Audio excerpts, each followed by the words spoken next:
You're still slacking off on the housework, aren't you? I bet you're slacking off at work too. Why did I ever marry you? It's just one thing after another I have to put up with. Marrying you was a mistake. I've been saying this for a while now, but I've been busy with work for a few months, you know? So, it's not like I'm slacking on the housework. It's just that I literally can't manage everything.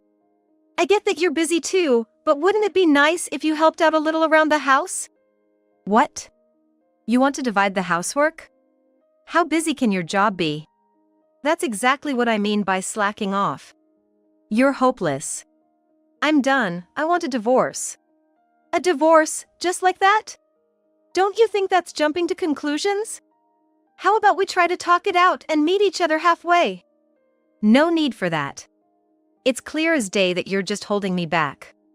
Someone who wants to share housework is useless. A divorce it is, then. Oh, maybe you're not serious about work or housework because you're having an affair? How can you say such a thing? I'm not slacking off at work or at home. But my husband just assumes I am. He also looks down on my job, thinking he's more valued at his company. And to top it off, he's falsely accusing me of infidelity. Okay. I had been gradually getting angry at my husband's words, but when he threw the word affair at me, my anger just fizzled out in disbelief. I was so dumbfounded by my husband's ridiculousness that I agreed to the divorce in a flat voice. I had something surprising to tell him, but now it doesn't seem necessary. He'll find out soon enough. I didn't realize it yet, but this decision was a turning point, leading to my husband getting bombarded with calls from the police a month later. I'm Helen. I'm 39, working in the administrative department of a company that manufactures and maintains industrial machinery used in factories.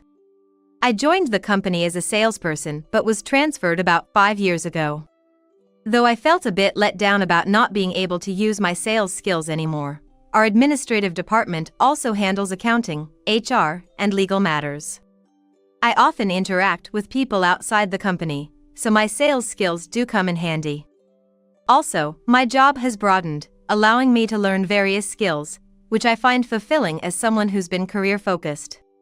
However, as a trade-off for being so work-oriented, my love life has been non-existent.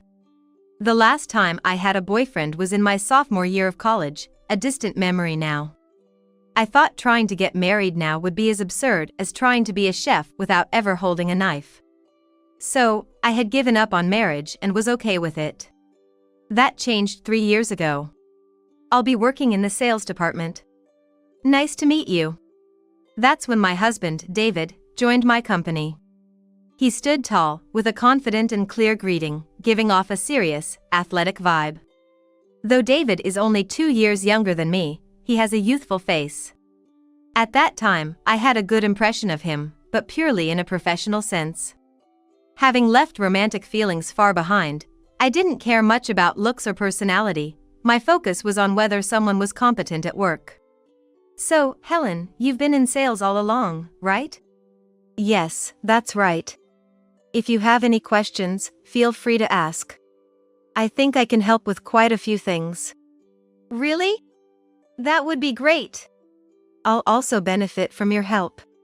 With an invoice in one hand, and David carrying a box full of brochures, we headed to my desk.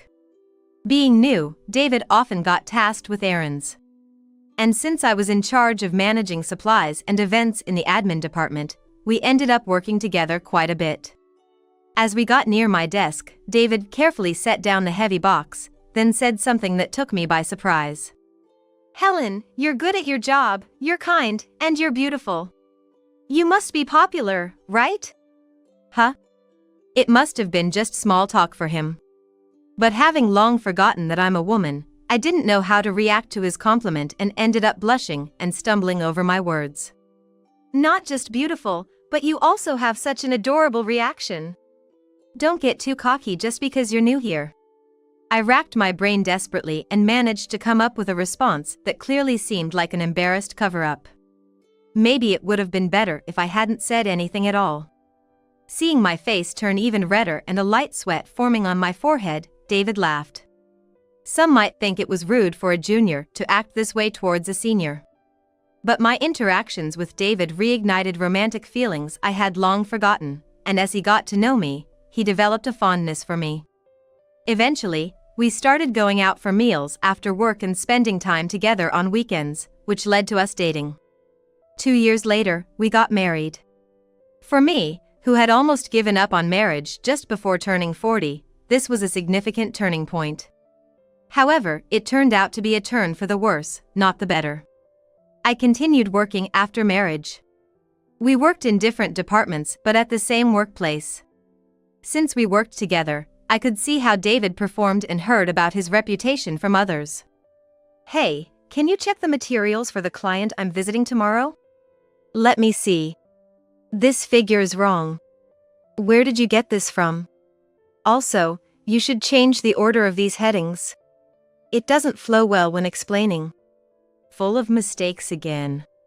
Sorry, but could you fix them? I'll leave the file in the shared folder. Wait a minute. I have my own work too. I don't have time for this. Sorry, but I have to go to another client now. I'm counting on you." Despite my refusal, David ignored my words and left. Sighing, I moved the file from the shared folder to my local drive. No matter how much I protested, David kept dumping tasks on me. It was the usual routine. Since we're married, David often relies on me at work for various things. His work is always sloppy because he assumes I'll handle it. His documents are full of errors, and if I don't manage his schedule, he sometimes forgets meetings and deliveries with clients. It would be okay if it were just household matters, but at work, I want us to behave as coworkers, not husband and wife. I wish he would fulfill his role. But if I don't take care of him, it causes problems for the company and our clients. I pushed my work aside on my desk and started correcting David's document. "Aren't you done with work yet? Whose fault do you think that is?" "Sorry. But you know, spouses are supposed to help each other, right? I'll go home first." Leaving early, David made me stay late because of the extra workload. He apologized, but it was clear his words weren't heartfelt. "Welcome home. You're late. Hurry up and make dinner." This was proof of his lack of sincerity. David, who had dumped work on me and gone home first, couldn't possibly have cooked dinner. After taking a shower, he enjoyed beer and snacks while watching TV, waiting for me to prepare dinner. I've repeatedly addressed the issues with work and household responsibilities. But it seems nothing gets through to him. He just says, "Sorry. I'll be careful," but nothing changes. It's only been half a year since we got married, but my patience is already wearing thin. I blame myself for underestimating the difference between dating and marriage, but surely David's lack of cooperation is excessive. I guess it's also my fault for helping him with work and silently cooking dinner. I know this can't go on. Watching David laugh and drink beer in front of the TV, I decide to be strict with him at work and stop helping him with his tasks. However, the next day, I ended up interacting with David as usual at work. It's not that I'm weak-hearted or unable to be firm with him. To discuss this reason, I unusually came home from work earlier than David and quietly waited for him to return. "I'm home. I'm starving. Get dinner ready." Hearing David's cheerful voice from the entrance, I felt a bit puzzled. But as long as he's happy, that's fine. I set up the dinner table with a meal that took longer than usual to prepare. "Today, you got the notice, didn't you?" "Yeah, I'm being transferred to a subsidiary company. They say they need to bolster their sales team, and apparently, I'm the man for the job.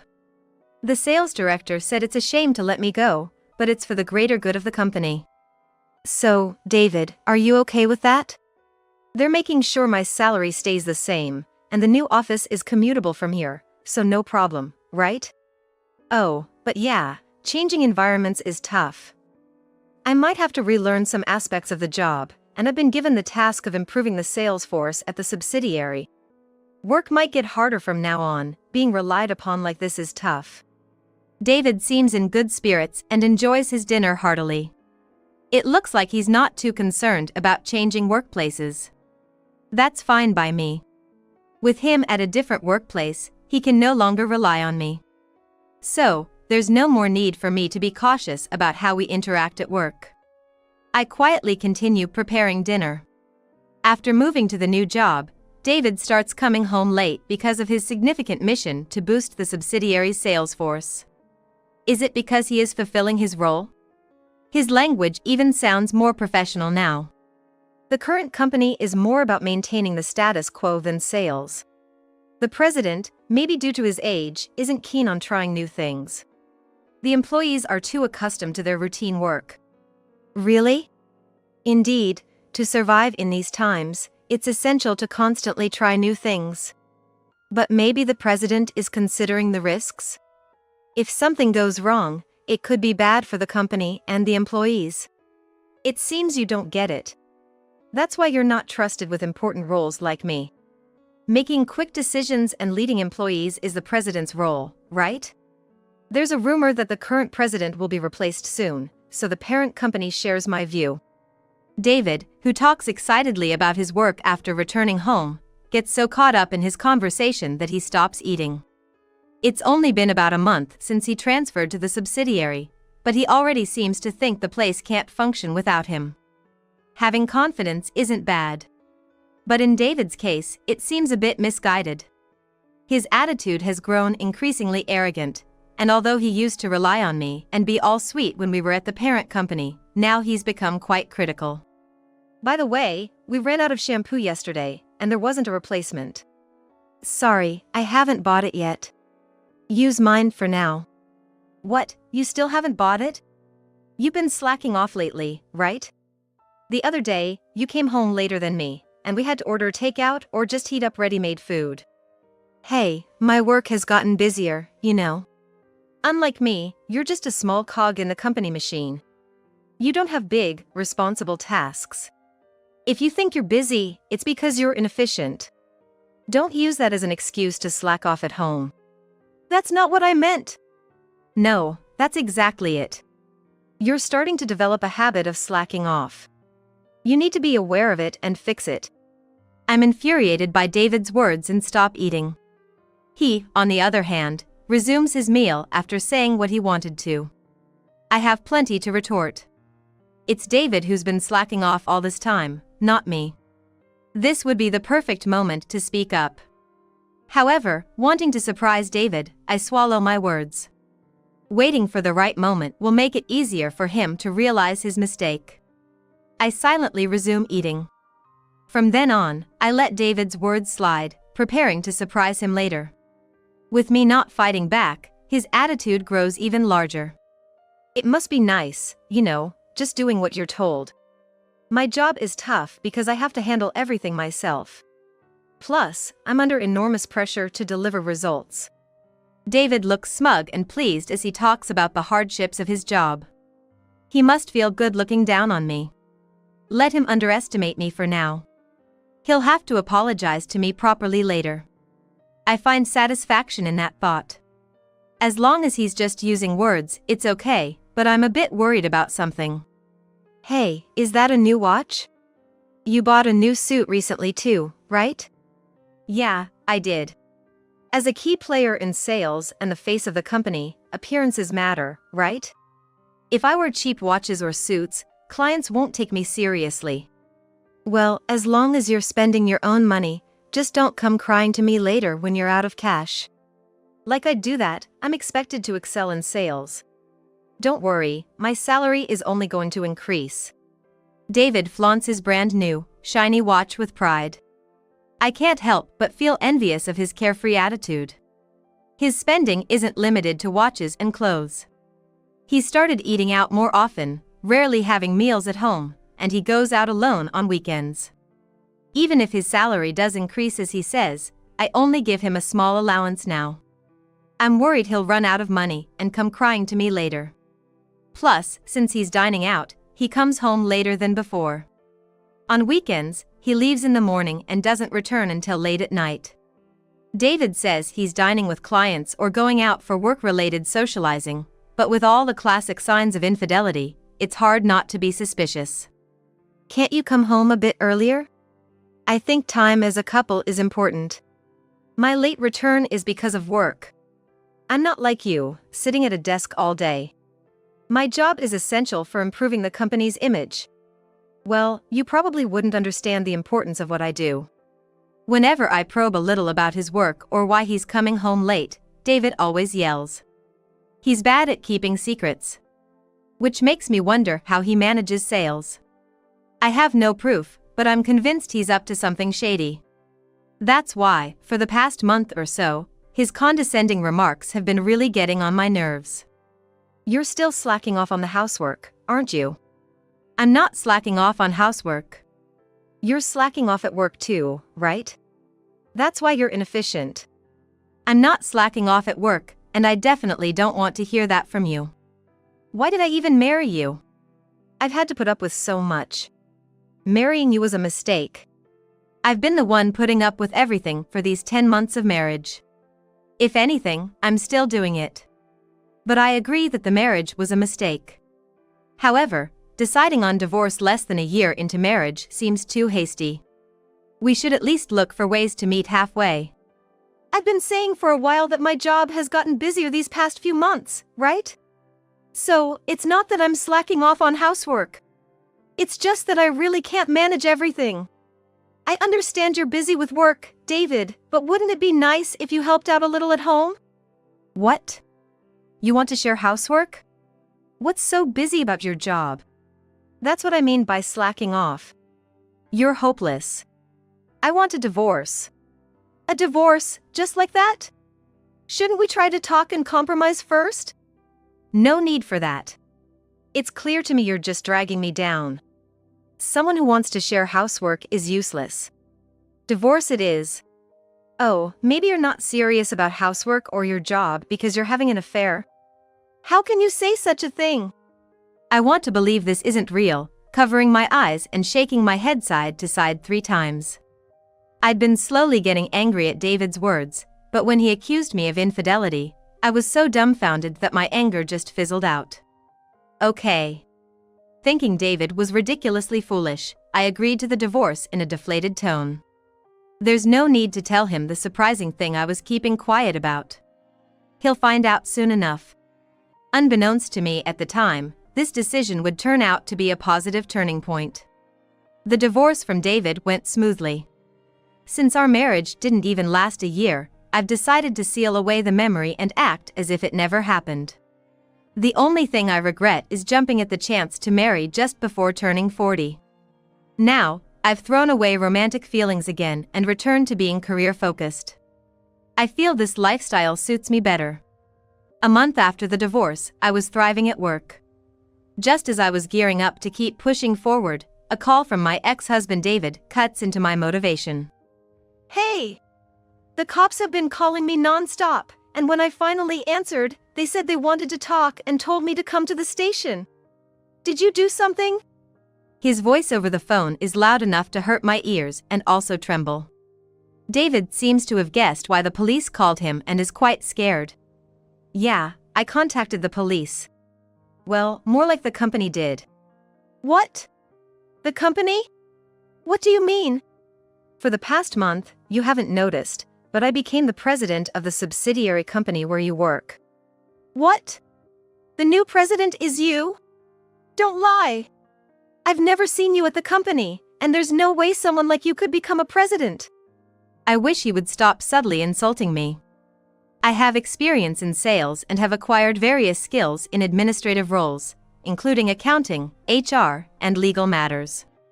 It's shocking to be dismissed as incompetent so arbitrarily. True, the title of president does feel a bit heavy for me. But the subsidiary company I'm now heading is entirely owned by the parent company, so the power balance heavily favors the parent company. As the president, my position is actually below that of department heads at the parent company. When you think about it like that, it's not so far-fetched, right? So, all that talk about being busy was... Of course, it was because I was busy transitioning to the subsidiary. But I never saw you at the company.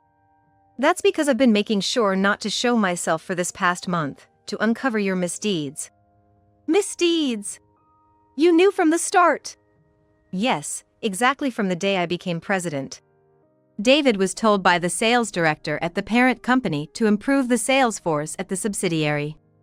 However, given his reputation within the company, it was clear that it was just a polite way of getting rid of him. Worried about him, I was shocked that David took these words seriously. A salesperson who can only understand things at face value deserves to be sidelined. David, under the misconception that he was sent to the subsidiary because he was valued, seems to have been looking down on everyone there. Having been on the receiving end of his condescending attitude, I can understand how annoying it must have been. For the record, the previous president did not step down due to incompetence but simply retired due to age. Moreover, David's skills did not improve while at the parent company. His behavior remained the same, often arriving late, giving wrong orders confidently, and returning just before closing time. Given his unchanged work performance and poor attitude, it's natural for employees to seek help from higher-ups. You've been quite tyrannical at the company, I heard. Everyone was troubled and came to me for help right after my greeting on the first day. No one knew we were married, so they openly complained about some arrogant sales guy from the parent company. You thought just because you're important, you could do whatever you wanted, right? What? A greeting? You did that without me knowing? It wasn't a secret. I went to work normally for my first day greeting. But you came late and missed the morning assembly. Right after that greeting, employees came to me with complaints about you. They suspected embezzlement and possibly an affair, so I decided to investigate without revealing myself. I knew your banking details and usual routes, being your wife. I thought it was better to stay hidden to prevent you from hiding evidence. But not seeing each other at the company for a month is strange. Your pattern was too simple. Coming to work late in the morning, returning just before closing time, and then going home. Since you were hardly ever at the company, I just had to hide in the president's office when you were around. So, you've been secretly investigating my embezzlement for a month. Exactly. Though the previous president had almost completed the investigation, I just took over and finalized some procedures. As the conversation progresses, David's voice becomes fainter, almost disappearing. He must be mortified, having acted arrogantly under the false belief that he was valued. Moreover, realizing that his embezzlement has been uncovered and that the police are already involved, he understands he can't escape. David falls silent, and I can hear someone taking an order in the background. Seems like he's still skipping work somewhere. The police are involved, so everything's been uncovered, right? Yes, that's right. I have evidence of how you ignored company rules to receive cash payments from clients and embezzled that money. Does that mean there's evidence? I also know about your affair. She's a young woman in her early 20s from accounting, right? She's an accomplice, isn't she? Lots of falsified documents have surfaced. The total damage is about $100,000, right? You spent it with your affair partner, buying watches, dining out extravagantly. David goes silent again. He's probably imagining what will happen after he goes to the police. But it's not just the police he should worry about. He's committed another crime. You seem preoccupied with the embezzlement, but don't forget about the affair. You are occasionally having fun with your mistress at the office, right? It was honestly disgusting. Disgusting! It sounds like you saw it happen. I didn't want to see it, but I had to check a bit of the footage for evidence of the affair. Footage? That's ridiculous! We always made sure to be out of the camera's view. Well, you didn't check the camera angles lately, did you? Everyone knew you always did it in the camera's blind spot. That's why I slightly adjusted the camera angle. I have evidence of the affair. Police. Affair. The police's summons is voluntary, but ignoring it will only worsen your situation. Go and face it. And about your mistress, I hear she's been looking unwell lately. Is she pregnant? There are rumors, you know. Is that why you suddenly pushed for our divorce, because she got pregnant? Arrest, affair, alimony, work, child, pregnancy. I can't see him, but it sounds like David is breaking down over the phone. He's mumbling incoherently, almost like chanting a spell. I'm getting goosebumps, it's kind of frightening. Time to end this conversation. Is there anything else you want to say? If not, I have work to do, so I'm hanging up. Wait! You're the president, right? Do something! Prevent me from getting arrested by the police. Forgive me. Please! You can handle all of this, right? Help me! David suddenly raises his voice, causing a sharp pain in my ear. He must be in some public place, drawing attention with his loud voice. Regardless, he's too desperate to care about the stairs and is pleading with me. But no amount of pleading can excuse what he's done. I decided to hang up and return to my work. David was found guilty of embezzling about $100,000, resulting in a business embezzlement charge. He received a 2-year prison sentence. His mistress, also complicit, received the same sentence. The rumors about her pregnancy were true. It seems my suspicion that David rushed our divorce because she was pregnant was correct. Since she ended up in prison while still pregnant, it has been confirmed that she will give birth while in prison. They can give birth without any problems while in prison. She's set to give birth while incarcerated, which means the baby will likely be cared for by relatives or foster parents after birth. Being separated from a newborn and missing its early years is heartbreaking for any parent. They'll both be out of prison soon enough, but a difficult life awaits them. They can't be fired for the affair or causing trouble at the company. However, committing a crime like business embezzlement makes it easy to justify dismissal. Now jobless upon release, they'll face a tough job market, especially with a criminal record and a dishonorable discharge. It's hard to find a job these days. It must be very difficult to find work after being dismissed or labeled as a criminal. I'll be pursuing civil damages for the embezzled amount, plus alimony, totaling around $160,000. I'm not sure if I'll get the full amount, but I'm asking for the same figure David demanded from me for infidelity, just to add insult to injury. Even if I don't get the full amount, the mistress's pregnancy might warrant a significant settlement. So, they'll have to struggle finding a job while suddenly bearing a debt of over $100,000 plus additional alimony. With no savings left after their spending spree, this will be a severe burden, especially with a child on the way. It's their own doing, so they'll have to work hard and accept their responsibilities. As for me, I've successfully purged the company of its toxicity. The workplace environment has improved significantly since David's departure. Employees seem happier and more energetic at work. My next goal is to boost company performance. I'm back to being fully dedicated to my work and living a fulfilling life.